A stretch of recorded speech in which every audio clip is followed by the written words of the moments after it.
Railway துறையில் தமிழர்கள் தடம் பதிப்போம் உங்களுடன் தமிழ் ஐஏஎஸ் அகாடமி. வரக்கூடிய ரயில்வே தேர்வில் கேட்கக்கூடிய இயற்பியல் கணக்கு சம்பந்தம் வீடியோ பார்க்க போகிறோம். இது 8th ஸ்டாண்டர்ட், ஓகேங்களா? 6th கணக்கு சம்பந்தம் கொஸ்டின்ஸ் இல்லை, 7th கொஸ்டின்ஸ் கொடுத்தோம், 8th கொடுத்துருக்கோம். அதே மாதிரி 9th 10th அதிகமாக கொஸ்டின்ஸ் இருக்கும். 1 by 1 வீடியோ வந்துகிட்டே இருக்கும், ஓகேங்களா? இது என்சிஆர்டி சயின்ஸ் உள்ள இயற்பியல் கணக்குகள் 8th ஸ்டாண்டர்ட் உள்ள கொஸ்டின் மட்டும் தான் பார்க்க போகிறோம். இது கண்டிப்பாக உங்களுக்கு வரக்கூடிய தேர்வுக்கு மிகவும் பயனுள்ளதாக இருக்கும். ரயில்வே தேர்வுக்கு தேவைப்படும் மாணவர்கள் நம்முடைய சேனலை சப்ஸ்கிரைப் பண்ண நிறைய வீடியோ பார்த்துட்டீங்க. இப்போ சப்ஸ்கிரைப் பண்ணுங்க, கூட பெல் சிம்பிள் கிளிக் பண்ணி வச்சுக்கோங்க. அதே மாதிரி ரயில்வே தேர்வுக்கான புக்ஸ் டெஸ்ட் சீரிஸ் வேணும் அப்படி விருப்பம் உள்ளவங்க கீழே உள்ள எண்களை தொடர்பு கொண்டு நீங்க வாங்கிக்கலாம். ஃபர்ஸ்ட் கொஸ்டின், என் தலையின் பரப்பளவு 15 சென்டிமீட்டர் இன்ட்டு 15 சென்டிமீட்டர் என்றால் தலை மீது சுமக்கும் காற்றின் எடை எனக்கு எவ்வளவு அப்படின்னு கொஸ்டின் கேட்கலாம். ஓகே, இது ஒரு கொஸ்டின் வந்து பார்த்தீங்கன்னா புக்கில் உள்ள கொஸ்டின் நம்ம என்ன பண்ணோம், ஸ்கிரீன்ஷாட் எடுத்து உங்களுக்கு இது கொடுத்துருக்கோம். இப்போ நம்ம தலையின் மேலே, ஓகே ஒன்று வச்சுக்கலாம், இப்படி வச்சுக்கோங்க. நம்மளுடைய தலையின் மேலே பரப்பளவு எவ்வளோ கொடுத்துருக்காங்க பார்த்தீங்கன்னா 15 சென்டிமீட்டர் இன்ட்டு 15 சென்டிமீட்டர். இப்போ இதோட காற்றின் எடை எனக்கு எவ்வளோன்னு கேட்குறான். காற்றினுடைய எடை எவ்வளோன்னு கேட்குறாங்க. இது எப்படி கண்டுபிடிக்கிறது அப்படின்னா ஒன்றுமே இல்லை. இங்கே 2 நம்பர் கொடுத்துருக்காங்களா, 15 15 கொடுத்தாங்கன்னா 2 மணிக்கு வரும் 225. ஓகேவா? அப்போ 225 கிலோகிராம். அப்படி இல்லை அப்படின்னா இது நியூட்டன்ல சொல்லணும் அப்படின்னா 2250 நியூட்டன். ஓகேங்களா? என்ன பண்ணோம், ரெண்டுமே பெருக்கி கிலோகிராம் போட்டாச்சு, முடிஞ்சு. ஆன்சர் 225 கிலோகிராம் இல்லை 2250 நியூட்டன். நெக்ஸ்ட், ஒவ்வொரு கொஸ்டினுமே பார்த்தீங்கன்னா ஒரு சின்ன சின்ன நுணுக்கங்கள் தான் இருக்கும், சின்ன சின்ன ஃபார்மாக தான் இருக்கும். ஆனால் அது தெரியல அப்படின்னா நம்ம ஆன்சர் பண்ண கொஞ்சம் கஷ்டமா இருக்கும், ஓகேவா? ஸோ அதனால ஒவ்வொரு கொஸ்டினுமே சின்ன சின்ன நுணுக்கங்களை கரெக்டாக பார்த்துட்டே வாங்க, அதன்படி ஆன்சர் பண்ண உங்களுக்கு வேகமாகவே ஆன்சர் வந்து முடிஞ்சிடும். ஓகே, ஒரு பொருள் ஒரு வினாடியில் 20 அலைவுகளை ஏற்படுத்துகிறது என்றால் அதிர்வெண்ணின் மதிப்பு என்ன? ஓகே, என்ன கேட்குறாங்க, அதிர்வெண்ணோட மதிப்பு கேட்குறாங்க.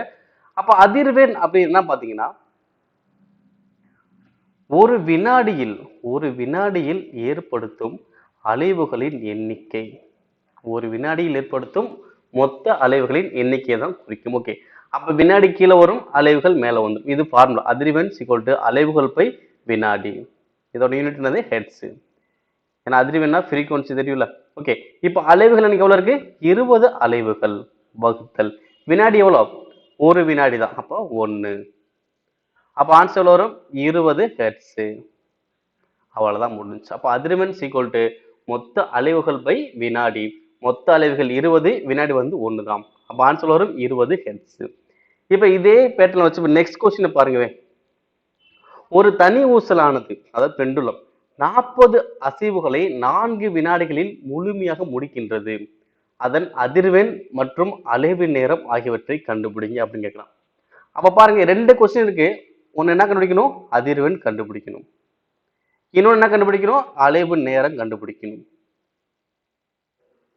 கண்டுபிடிச்சலாமா? அதிர்வெண் அப்படின்னா முன்னாடி சொன்னதுதான், மொத்த அலைவுகள் வகுத்தல் வினாடி. ஓகேங்களா? இங்க அலைவு நேரங்கள் பார்த்தீங்கன்னா 1 பை அதிர்வெண். ஓகேங்களா? அதிர்வெண்ணோட தலைகீழி தான் அலைவு நேரம். ஓகேங்களா? அப்ப என்ன தேவை, அப்ப நான் அதிர்வெண் கண்டுபிடிச்சேன்னா அலைவு நேரம் நான் கண்டுபிடிச்ச மாதிரி தான். கரெக்டுங்களா? இப்ப அதிர்வெண் கண்டுபிடிக்கலாம்.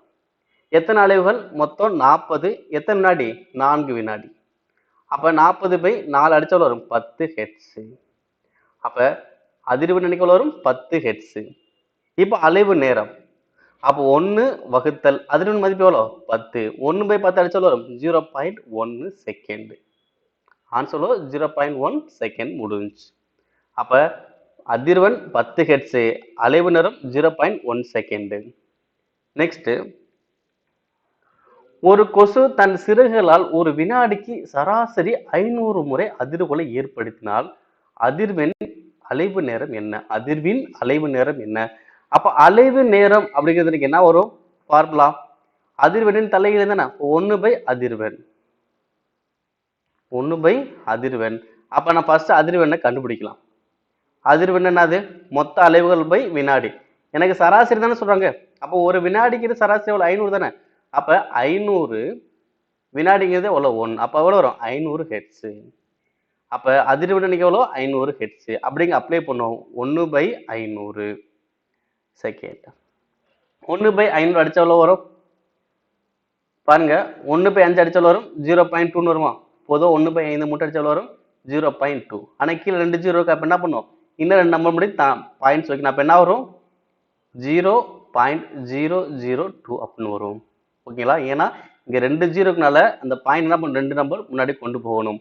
அப்போ எனக்கு என்ன வரும், 0.002 தான் வரும். Answer 0.002 second. ஓகேங்களா, அவ்வளோ. இதே மாதிரி தான் நம்ம கண்டு. அப்போ அதிர்வெண் அலைவுனர் பேஸ் பண்ணி எப்படி கொஸ்டின் பார்த்து வச்சுக்கோங்க. அடுத்து இந்த கொஸ்டின் பாருங்க, ஒரு சோதனையில் 4.5 கிலோகிராம் எரிபொருள் முழுமையாக எரிக்கப்பட்டது. உற்பத்தியான வெப்பம் 1,80,000 கிலோ ஜூல் என்று அழைக்கப்பட்டுள்ளது எனில் எரிபொருளின் கலோரி மதிப்பை காண்க. ஓகேங்களா, அதாவது ஒண்ணுமே இல்லை, மொத்தம் 4 கிலோகிராம் எரிச்சாது வெப்பம் எவ்வளவு வருது, 1,80,000 வருது. ஓகேங்களா, அப்ப எரிபொருளோட கலோரி மதிப்பு அப்படின்னா 1 கிலோக்கு எவ்வளவு வரும் கண்டுபிடிக்கணும், அவ்வளவுதான். ஓகே, இப்ப 4 கிலோவுக்கு 1,80,000, அப்ப 1 கிலோகிராமுக்கு எனக்கு எவ்வளவு வரும், அப்படி அடிக்கலாமா, 4.5. அப்ப இங்க 18 அடிச்சா 4, 4.5 எவ்வளோ 18. அப்ப எவ்வளவு வரும், 40,000 கிலோ ஜூல். அப்ப ஆன்சர் என்ன பாத்தீங்கன்னா 40,000 கிலோ ஜூல் பை கிலோகிராம் வரும். அவ்வளவுதான் ஆன்சர். எவ்வளோ, 40,000. நெக்ஸ்ட், ஒரு கண்ணாடியின் முன் 1 மீட்டர் தொலைவில் உள்ள ஒருவரின் பிம்பம் டேஷ் மீட்டர் தொலைவில் உள்ள இருப்பதாக தெரியும் அப்படின்னு கொஸ்டின் கேட்குறாங்க. இப்போ ஒரு கண்ணாடி மாதிரி நிக்கலாம். ஓகே, இது வந்து மிரர். ஓகேங்களா, இப்போ இங்க நிக்கிறீங்க. ஓகேங்களா, உங்களுக்கு கண்ணாடிக்குள்ள டிஸ்டன்ஸ் எவ்வளோ, 1 மீட்டர். அப்ப உங்களுடைய பிம்பம் எங்க விழுகும், நீங்க இந்த கண்ணாடிக்கும் பிம்பத்துக்கும், இந்த கண்ணாடிக்கும் உங்களுக்கு எவ்வளவு டிஸ்டன்ஸ் இருக்கோ அதே டிஸ்டன்ஸ் எங்கன்னு பார்த்தீங்கன்னா உங்களுடைய பிம்பத்துக்கும் இருக்கும். ஓகேங்களா, இங்க 1 மீட்டர், இங்க எவ்வளவு தான் வரும், 1 மீட்டர் தான் வரும். ஓகேவா, இது வந்து உண்மையானது, இது வந்து பிம்பம். ஓகேங்களா, அப்ப உங்களுக்கும் அந்த பிம்பத்துக்கும் இடைப்பட்ட தொலை எவ்வளவுன்னு பாருங்க. எவ்வளவு வரும், நீங்க கண்ணாடி படி 1 மீட்டர் இடைவெளி இருந்தீங்கன்னா அந்த பிம்பமும் கண்ணாடில இருந்து 1 மீட்டர் இடைவெளி தான் இருக்கும். அப்ப மொத்தம் எவ்வளவு இருக்கும், 2 மீட்டர் இடைவெளியில இருக்கும். ஆன்சர் 2 மீட்டர் அப்படின்னு இருக்கும். கான்செப்ட் என்ன, நீங்க கண்ணாடியில் எப்படி பாக்குறீங்களோ உங்க அளவு அப்படியே தான் தெரியும். ஏன்னா இடது வலது மாற்றம் மட்டுமே ஆகுமே தவிர மித்தபடி உங்களோட அளவு வந்து நீளம் வந்து கூடவோ குறையோ அது மாதிரி எதுவும் செய்யாது, அப்படியே உங்களுக்கு கரெக்டாக காட்ட போகுது. உங்களுக்கு கண்ணாடிக்கு உள்ள தூரம் எவ்வளவு இருக்கோ அதே மாதிரிதான் கண்ணாடிக்கும் பிம்பத்துக்கான தூரம் உங்களுக்கு இருக்கும். ஓகே, ஆன்சர் எவ்வளவு வரும், 2 மீட்டர். நெக்ஸ்ட், பிரதிபலிப்பு கதிரின் கோணம் படுகதிரில் 90 டிகிரி எனில் படுகதிரின் கோணம் எவ்வளவு. ஓகேங்களா, படுகதிரின் கோணம் அப்படின்னு கேட்கறதுனால நம்ம படுகதிர் விலகதிர் படிச்சோம்னா படுகோணம் எதிரொலிப்பு கோணம் சொல்லுவோம். ஓகே, படுகோணம் பிளஸ் எதிரொலிப்பு கோணம், படுகோணம் எதிரொலிப்பு கோணம் ரெண்டே கூட்டம் எவ்வளவு வருமா, 90 டிகிரி.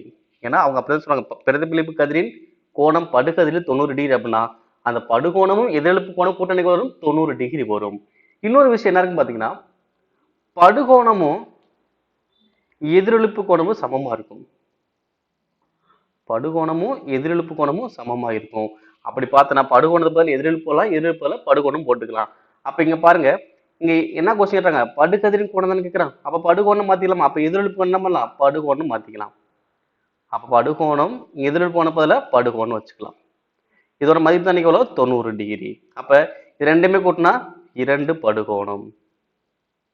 அப்ப 2 படுகோணம் 90 டிகிரினா எனக்கு வெறும் ஒரு படுகோணம் எவ்வளவு வரும், 2 அங்கே போச்சு வகுத்துல ஆயிருமா, 92 அடிச்சோம்னா 45 டிகிரி. அப்ப படுகோணத்தின் மதிப்பு எவ்வளோ, 45 டிகிரி. ஓகேங்களா, இது ரெண்டுமே நல்லா யோசிச்சுங்க, படுகோணமும் எதிரொலிப்பு கோணமும் சமம். அதே மாதிரி இங்க இந்த கொஸ்டின் படி படுகோணமும் எதிரொலிப்பு கோணமும் கூட்டம் எவ்வளோ வருமா, 90 டிகிரி. நெக்ஸ்ட், இந்த கொஸ்டின் பாருங்க, 40 சென்டிமீட்டர் இடைவெளியில் 2 கண்ணாடிகளுக்கு இடையே வைக்கப்பட்ட மெழுகுவர்த்தியில் எத்தனை பிம்பங்கள் உருவாகும். இப்போ ஒண்ணுமே இல்லை, இது ஒரு மிரர்னு வச்சுக்கலாம், இங்கிட்டு ஒரு மிரர் இருக்கு, இடையில என்ன பண்றாங்க, ஒரு மெழுகுவர்த்தியை ஏற்றி வைக்கிறாங்க. இப்போ இந்த மெழுகுவர்த்தி என்ன பண்ணணும்னா இந்த கண்ணாடி விழுந்திருக்கும், இந்த கண்ணாடி விழுகும். ஓகே, இப்படி விழுந்துச்சுன்னா மொத்தம் எனக்கு எத்தனை பிம்பங்கள் உருவா அப்படின்னு கொஸ்டின் கேட்கறாங்க. ஓகேவா, இதுக்கு இன்னொரு சிறந்த எக்ஸாம்பிள் சொல்லணும் அப்படின்னா சலூன் கடை தான். நீங்க சலூன் கடைக்கு போயிட்டு நீங்க முடி வெட்ட முன்னாடி பார்த்தா முன்னாடி ஒரு கண்ணாடி இருக்கும், அதாவது பின்னாடி ஒரு கண்ணாடி இருக்கும். உங்களுடைய பிம்பங்களை பாருங்களேன், அது கண்டினியூஸா போய்கிட்டே இருக்க மாதிரி தரும் தவிர மொத்தம் 2 பிம்பம் தான் இருக்கும், 4 பிம்பம் தான் இருக்கும் அப்படின்னு சொல்லவே முடியாது நம்ம. ஓகேங்களா? அப்ப இந்த மாதிரி 2 கண்ணாடிக்கு இடையில ஏதாவது ஒரு பொருளை வச்சீங்க அப்படின்னா அது ஏற்படுத்துற பிம்பங்கள் எவ்வளவுன்னு பார்த்தீங்கன்னா எவ்வளவுன்னு சொல்லும் போது எண்ணில் அடங்க இன்ஃபினிட்டின்னு சொல்லுவோம். இன்ஃபினிட் அதாவது எண்ணற்றவை. எவ்வளவு இருக்கும்? எண்ணற்றவை பிம்பங்கள் உங்களுக்கு கிடைக்கும். அவ்வளவுதான்ப்பா. இந்த இடைவெளிங்கிறது ஒரு பிரச்சனையே இல்லை. இப்போ கொஞ்சம் நீங்க 50 சென்டிமீட்டருக்கு 1 மீட்டர் கூட வைங்க, எவ்வளவு வச்சாலும் அதே அளவுக்கு அந்த பிம்பங்கள் உங்களுக்கு எண்ணற்றே உங்களுக்கு கிடைச்சிட்டே தான் இருக்கும். ஓகேங்களா? ஸோ கண்டிப்பா இந்த வீடியோ ரொம்ப ரொம்ப யூஸ்ஃபுல்லாக இருக்கும். வரக்கூடிய தேர்வுல இதே கொஸ்டின் அப்படியே கேட்க கூட வாய்ப்புகள் இருக்கு. ஓகே, ரொம்ப அனைத்தும் சின்ன சின்ன மாற்றங்கள் தான். சின்ன சின்ன ஒரு ஞாபகம் வச்சுட்டா போய் ஆன்சர் பண்ண முடியும். ஓகேவா? இது நல்லா ஞாபகம் வச்சுக்கோங்க. அதே மாதிரி 7th முடிச்சாச்சு, 8th முடிச்சாச்சு, அடுத்து 9th 10th அடுத்த வீடியோல கண்டினியூஸா பார்க்கலாம். ஸோ கண்டினியூவா இந்த வீடியோ ஃபாலோ பண்ணிட்டு வாங்க, உங்க நண்பர்களுக்கும் ஷேர் பண்ணுங்க. இன்னும் வீடியோல சந்திக்கலாம். நன்றி.